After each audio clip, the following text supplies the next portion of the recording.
Praise the lord. మన రక్షకుడు పరిశుద్ధుడు యేసుక్రీస్తు వారి మహిమ కలిగిన నామంన ఈ రోజున దేవుని వాక్య ధ్యానమునకు ప్రతి ఒక్కరికి మన రక్షకుని పేరట ప్రైజ్ ద లార్డ్. దేవుని వాక్యాన్ని ధ్యానించుకునే ముందుగా మీకున్నటువంటి ప్రార్థన అవసరతలని ఇక్కడనే కామెంట్లో చెప్పినా సరే, వాట్సాప్ నంబర్కి వాట్సాప్ చేసినా సరే మీ గురించి ప్రార్థన చేయటం జరుగుతుంది. మీ అవసరాలని మాతో పంచుకున్నట్లయితే మీ జీవితంలో అభివృద్ధి అనేది దేవుని యొద్ద ప్రార్థించడం జరుగుతుంది. కనుక మీ అవసరతలని పంపించండి. ఇకపోతే జీవితకాలం అంతా వ్యర్థమైనటువంటి లోకంలో జీవించినన్ని రోజులు ప్రయోజనం అనేది ఉండదు. జీవితానికి ప్రయోజనం అనేది ఉండదు. లోకంలో వ్యర్థంగా గడిపినన్ని రోజులు ఉపయోగం ఉండదు. మనము దేవుని మార్గమందు ఒక నిరీక్షణ కలిగి ఏదో మన అవసరం ఉంటుంది కదా. ఒక్కొక్కడు నాకు పెళ్లి కావాలని వస్తాడు, ఒక్కొక్కడు నాకు ఉద్యోగం కావాలని వస్తాడు, మరొకళ్ళు నాకు ఆస్తి కావాలని వస్తారు. ఆస్తి సంపాదించుకోవటం తప్పు కాదు. దేవునికి మించి ఆయనను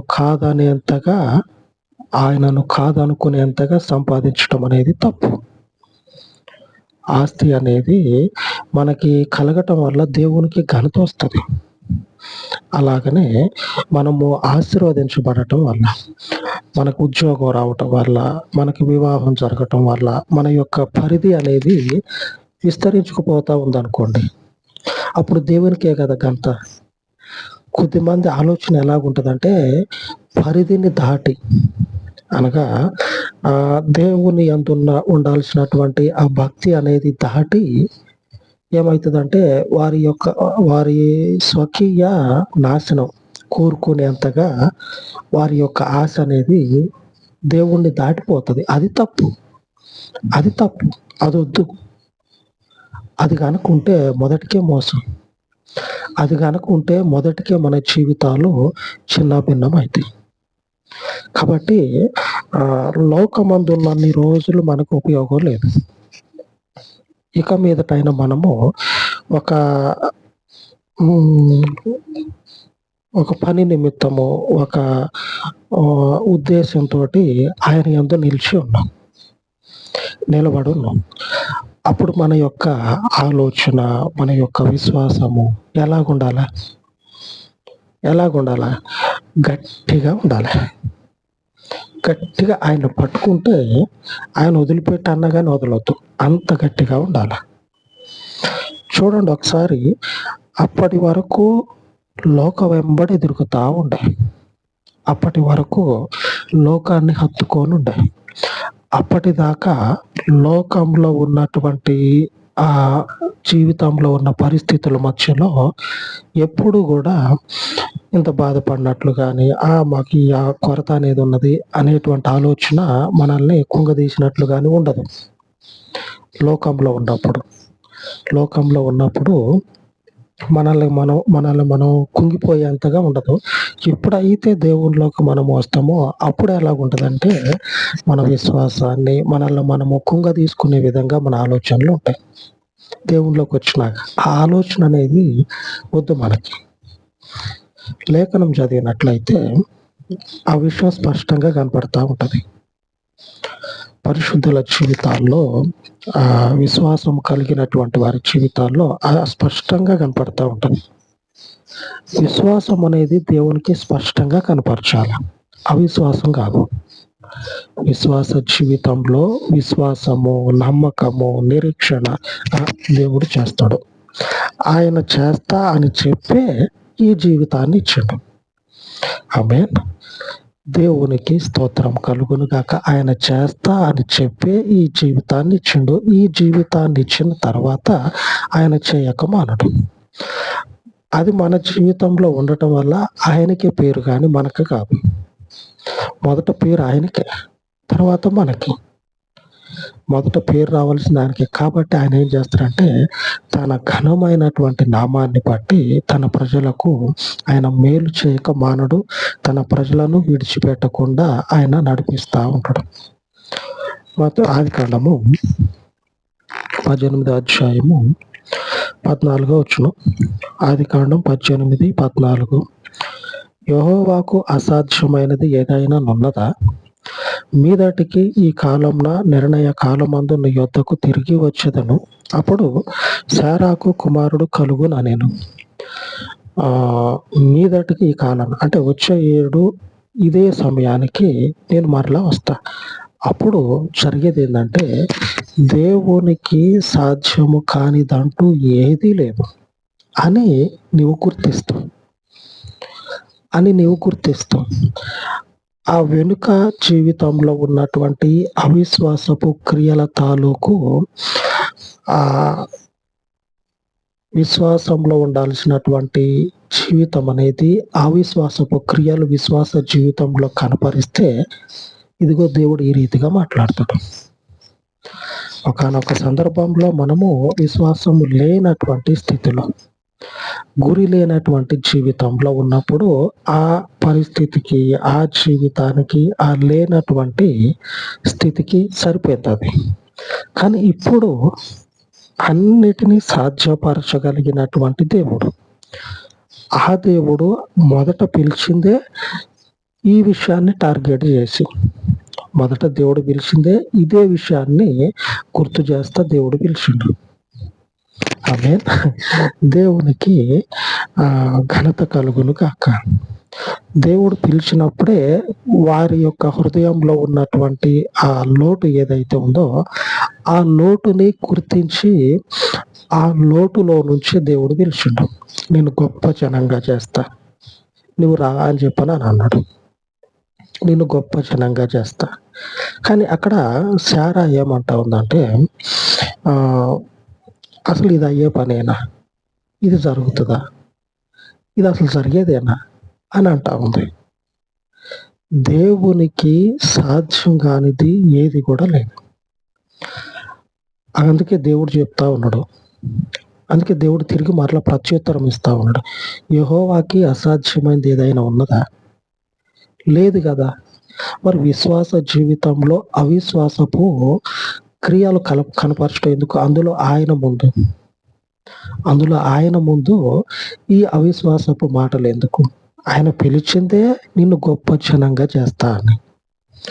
గొప్ప జనంగా చేస్తా అని పిలిచినటువంటి దేవుడు అసలు నీవు ఫలించకుండానే, నీ జీవితంలో అటువంటిది ఎదురు పడకుండానే, నీ జీవితము వృధాగా పోయే పరిస్థితుల్లో నుంచి ఫలించాలి అనే స్థితిలోనికి దేవుడు పిలిచినప్పుడు ఈ ఫలించాల్సినటువంటి జీవితము ఒకప్పుడు ఉన్నటువంటి ఫలింపు లేని స్థితిని స్వతంత్రించుకుంటుందా? ఫలింపు లేని స్థితిని ఫలించాల్సినటువంటి స్థితిలో కలిగి ఉంటుందా? కలిగి ఉంటే దేవుడు మన జీవితాల్లో ఉండి వ్యర్థం. దేవుడు శక్తిమంతుడు మన జీవితాల్లో ఉండి వ్యర్థం. ఆ వ్యర్థం మన దేవుడు వ్యర్థం కాదు. కనుకనే చెప్తా ఉన్నాడు, యెహోవాకి అసాధ్యమైనదంటూ ఏదీ లేదు. మీదటికి ఈ సమయానికి అది నువ్వు తెలుసుకుంటావు. దేవునికి స్తోత్రం. పరిశుద్ధుడైన దేవుని నామానికి శాశ్వత కాలము కీర్తి కలుగును గాక. ఇప్పటికీ ఆ కీర్తి కలుగుతూనే ఉన్నది. దేవునికి మహిమ. ఎందుకంటే ఆ రోజు పిలిచినటువంటి దేవుడు కొరతలో వారికి ఉన్నటువంటి లోపము చేత పీడించబడుచున్నటువంటి పరిస్థితుల మధ్యలో దేవుడు ఏ ఆశీర్వాదాన్ని ఇస్తా అని పిలిచిండో దేవుడు ఏ ఆశీర్వాదాన్ని ఇస్తా అని పిలిచి ఆ ఆశీర్వాదానికి వారసులుగా ఉండటం కొరకు నడిపించిండో, ఆ పిలిచి నడిపించేటువంటి దేవుడు వారి జీవితాల్లో తర్వాత రోజుల్లో ఏం చేసినంటే వారి యొక్క హృదయం అనేది ఉప్పొంగిపోయేలాగున వారిని దర్శించి వారిని తల్లిదండ్రులుగా మార్చేసిండు. లోపం అనేది, కొరత అనేది ఒకప్పుడు ఉన్నది చూడండి. ఆ లేమి అనేది ఇప్పుడు లేదు వాళ్ళకి. లేదు ఇప్పుడు. ఆ స్థితి ఎటువంటి స్థితి అంటే అది జరగనటువంటి పరిస్థితుల్లో జరిగిందో వారికి. అది జరగదు. అది ఆ స్థితిలో, ఆ పరిస్థితిలో వాళ్ళకి జరగదు. అందుకే ఆమె ఆ మాట అంటా ఉంది. శారా తల్లి దేవునితో ఆ మాట అంటా ఉంది. ఎందుకంటే ఆమెకు తెలుసు జరగదు, ఇది అయ్యే పని కాదు అని చెప్పానని. నవ్వుతా ఉంది. మనుషుని దగ్గర పగలబడి నవ్వుతారు చూడండి, అట్లాగా దేవుని దగ్గర నవ్వుతా ఉన్నది. మనం చిన్నగా నవ్వినా కానీ అది అదే అర్థం వస్తుంది. దేవుడు ఏమన్నా మనుషుడా? మనుషుడిని పుట్టించిన దేవుడు. ఆ దేవుని యొద్ద నవ్వి హేళన చేస్తే మనమే తల కిందకేసుకోవాల్సి వస్తుంది, తల దించుకోవాల్సి వస్తుంది. ఆయనను బట్టి విశ్వాసం ఉంచి నడిచినట్లయితే, అబ్రహాం అదే చేసిండు. దేవుడు అబ్రహాముని పిలిచిండు. సరే దేవుడు పిలిచిండు కదా అని తట్టాబుట్ట సర్దుకున్నాడు. పిలిచింది దేవుడు, తట్టాబుట్ట సర్దుకున్నాడు. అంతేక అయ్యా నువ్వు ఎందుకు పోతున్నావు అయ్యా అంటే నాకు తెలియదు, నేను ఎందుకు పోతున్నాను నాకు తెలియదు. ఆయన రామన్నాడు, ఎటు పోమంటాడో తెలియదు, ఎక్కడ కూర్చోమంటాడో, ఎక్కడ తినమంటాడో, పండుకోమంటాడో, తాగమంటాడో ఇవన్నీ నాకు తెలియదు. ఆయన పిలిచిండు అంతే, నేను పోతా ఉన్నా. ఇదే ఆయన యొక్క ఆత్మీయ జీవితానికి దేవుడు కలుగజేసిన ధన్యత. ఆయన హృదయంలో విశ్వాసం అనేది ఉన్నది. ఈ విశ్వాసము నీతిమంతునిగా మార్చేసింది. ఆమె నువ్వు ఏదన్నా ఒక అద్భుతం చేయి చూద్దాం, నువ్వు ఎంత మాత్రం మనగాడువా, చేయి చూద్దాం అని చెప్పానని ఈ పరిసయ్యులు వీళ్ళందరూ కూడా అడుగుతూ ఉంటారు. యేసుప్రభు అంటాడు, ఇది ఇట్లాగ చూపించి ఇదిగో నేను గొప్ప అని చెప్పనని ఇట్లాగ ఎగరేసుకొని ఇట్లాగ చేస్తే ఇది నిలబడగలిగేంత మీరు అనుకున్నట్లుగా ఈ లోకానికి సంబంధించింది కాదు. మీరు అన్నట్లుగా నేను ఒకటి చూపిస్తా, ఆ తర్వాత నిలబడతామని చెప్పనని అంటా ఉన్నారు కదా, మీరు నిలబడలేరు. ఎందుకంటే క్రీస్తులో జీవితం అనేది ఒక మనుషుని యొక్క హృదయాన్ని బట్టి ఉంటుంది. ఆమేన్. ఆ మనుషుని హృదయము ఆయనను ఎంతగా పెనవేసుకొని ఉంటుందో అంతగా వారు రక్షింపబడతారు, ఆయనలో స్థిరపరచబడతారు, ఆయన రాజ్యాన్ని దక్కించుకుంటారు. అయినా కానీ వారికి ఒక సూచన దేవుడు చెప్తాడు. యోనా గురించి మీకు తెలిసిందే కదా. ఆ తిమింగలం కడుపులో ఎలాగైతే ఉన్నాడో, యోనా ఎలాగైతే ఆ సముద్రపు జీవి కడుపులో ఉన్నాడో అలాగనే మనుష్య కుమారుడు కూడా 3 దినాలు భూగర్భంలో ఉంటాడని చెప్తే వాళ్ళు నమ్మరు. వాళ్ళు అడిగారని చెప్పనని దేవుడు ఈ సూచన వారికి ఇవ్వలేదు, కానీ ఆయన మనకందరికి విశ్వాసం కలగాలని ఒక సూచన అనేది ఇలాగ ఇవ్వటం జరిగింది. ఆయన కానీ వాళ్ళు నమ్మల. చెప్పుకున్నాం కదా మనం, ఆయనతో హృదయము ఎంతగా పెనవేసుకొని ఉంటుందో అంతగా ఆయన రాజ్యాన్ని దక్కించుకుంటారు. సూచనలు చూపించి, మాటలు చెప్పి, లేకపోతే తిండి పెట్టి, కడుపు నిండా తాగిపించి, తినిపించి, ఇవన్నీ చేస్తే ఆయన రాజ్యంలోనికి మనం పోము. అట్లాగే మనుషుల్ని ఏ మారిస్తే ఆయన రాజ్యానికి మనం చేరుకోలేం. అది హృదయంలో ఆయన యందు విశ్వాసం అనేది అంత ఉంటే, హృదయంలో ఆయన మీద విశ్వాసం ఉంటే ఆ విశ్వాసము ఆయన రాజ్యానికి మనల్ని చేరుస్తుంది. ఆమేన్. దేవుడు ఈ రోజున వాగ్దానం చేస్తా ఉన్నాడు. మత్తయి సువార్త 11:27 సమస్తమును నా తండ్రి చేత నాకు అప్పగింపబడి ఉన్నది. సమస్తాన్ని కూడా మన రక్షకుడు తండ్రి ద్వారా చేతుల్లో పెట్టుకొని ఉన్నాడు. ఆయన ఏదైనా చేయగలడు.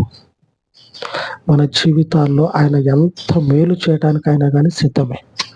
కానీ ఆయన యందున్నటువంటి మన జీవితాలు ఒకప్పుడు లోకంలో ఉన్నప్పుడు జీవితాల కంటే లేమితోటి, కొరతతోటి అయితే ఉండవు. ఆయన ఉండనియ్యాడు.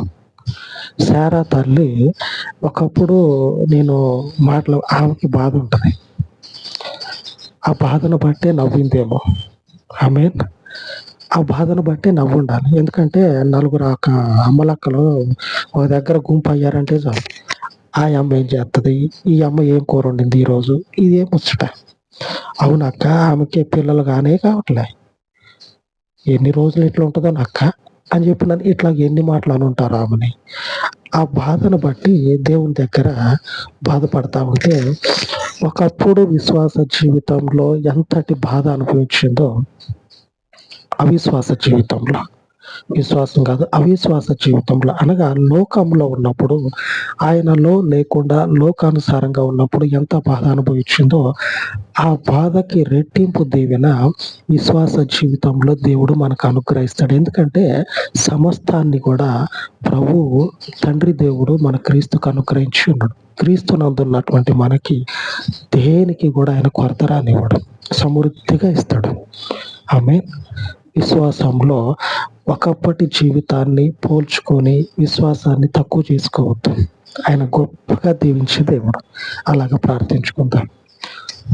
మహోన్నతుడా, కృప కలిగిన తండ్రి, ఈ ఉదయకాలమందు మీ దయ కలిగినటువంటి పాదముల యొద్ద ప్రార్థిస్తూ ఉండగా వెనుకటివి అవిశ్వాసపు క్రియలను, వెనుక జీవితంలో ఉన్నటువంటి అజ్ఞానపు ఆలోచనలను తండ్రి, హృదయంలో ఉన్నటువంటి ప్రతి లోకానుసారమైనటువంటి అవమానాలను, బాధలను అమూల్యమైనటువంటి రక్తంలో తండ్రి కడిగి వేసినటువంటి నీవు విశ్వాస జీవితంలో నీవు సర్వశక్తి సంపన్నుడవై ఉండి సర్వమును తండ్రి సమృద్ధిగా దయచేసి దేవుడవు. నీ ప్రజలను తండ్రి నీవు జ్ఞాపకం ఉంచుకొని నీ పేరును బట్టి నీ బిడ్డలకు తండ్రి సర్వ సమృద్ధిని అనుగ్రహించమని, జీవిత కాలం అంతయు తండ్రి నీ మేలు పొందుకొని, నీ దీవెనలు పొందుకొని, నీలో పరిశుద్ధుడా విశ్వాసమందు వేరు పారి నీ పేరుకు ఘనత వచ్చినట్లు, నీ నామమునకు మహిమ కలుగునట్లు మమ్మలను తండ్రి స్థిరపరిచి బహుగా దీవించమని, బహుగా ఆశీర్వదించమని, తద్వారా మీకు గొప్ప కీర్తిని కలుగ చేసుకొనమని ఈ మనవులన్నిటినీ మీ పాదముల యొద్ద చేర్చి మరొక మారు నాయన ఈ యొక్క వాక్యములను, ఈ ప్రార్థనలను అనుసరించుచు ఉన్న ప్రతి సహోదరుని వారి కుటుంబాలను దర్శించి వారిని జ్ఞాపకము చేసుకునండి. వారి ప్రతి అవసరాన్ని తీర్చి వారికి ఉన్నటువంటి లోపాలను సవరించి మీ కృపలో స్థిరపరిచి మీకు మహిమను తెచ్చుకొనమని యేసుక్రీస్తు దయగలిగిన నామమున ప్రార్థించి వేడుకొనుచున్నాను తండ్రి. ఆమేన్. ఆమేన్. సర్వోన్నతుడైన మన ప్రభు కృప నిత్యము మనకు తోడై ఉండును కాక. ఆమేన్. ఆమేన్.